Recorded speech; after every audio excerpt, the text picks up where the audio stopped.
வணக்கம். ஜவை jet from Javadupatti Pudur. பொதுவாக ஒரு விஷயம் நடந்தது அப்படின்னா அதற்கு ஆதரவாக சில பேர் போஸ்டர் ஒட்டுவாங்க, சில பேர் அதுக்கு எதிர்ப்பாக போஸ்டர் ஒட்டுருவாங்க.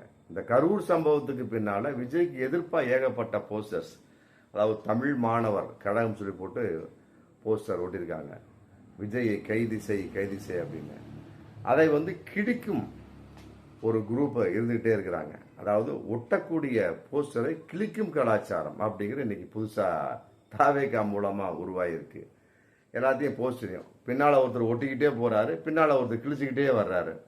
அதையெல்லாம் விட இன்னொரு போஸ்டர் மதுரையில் ரொம்ப பிரபல்யமாக இன்னைக்கு போயிட்டுருக்கு. அதாவது விஜய் ஒரு துயரம் அப்படின்னு போட்டு எத்தனை பேர் இறந்தாங்களோ அத்தனை பேர் படத்தையும் போட்டு அவர் என் முகம் பார்க்கவில்லையே அப்படின்னு ஒரு ஏக்கத்தில் ஒரு வார்த்தையை போட்டுறாங்க. போட்டுட்டு மற்றபடி தமிழகத்தில் தவிர்க்க வேண்டிய மிகப்பெரிய ஒரு துயர் விஜய் அப்படின்னு போட்டிருக்காங்க. போட்டு அது கீழே சில வரிகள், அதாவது யார் முகம் பார்க்க காத்திருந்தேனோ, யாரை முதல்வராக ஆக்க உழைத்து உழைத்து நசுங்கி மூச்சை விட்டேனோ, என்ன உயிர் திறந்தேனோ, அவர் என் முகம் பார்க்கவில்லையே.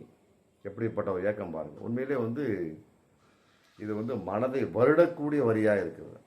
அது ஏன் அப்படி விஜய் பண்ணார் அப்படிங்கிறது தெரியல. அதுலேயும் ஒரு சட்ட நுணுக்கம் இருக்கும். ஸ்பாட்டை விட்டு போயிருங்க, நம்ம கட்சியை வளர்த்துக்கலாம்.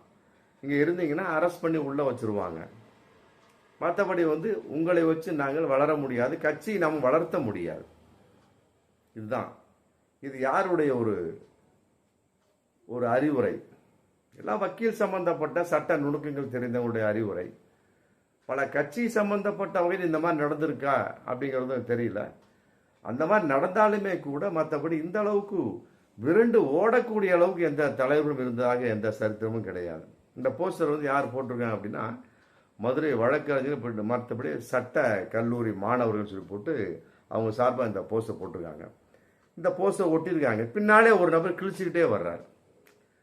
ஒட்டும் கலாச்சாரம், போஸ்டர் ஒட்டும் கலாச்சாரம் ஒரு பக்கம், அது இன்னைக்கு வரைக்கும் போயிட்டு இருந்தது. இந்த கரூர் சம்பவத்துக்கு பின்னால போஸ்டர் கிழிக்கும் கலாச்சாரம் நடந்துகிட்டு இருக்கு எங்க பார்த்தாலும்.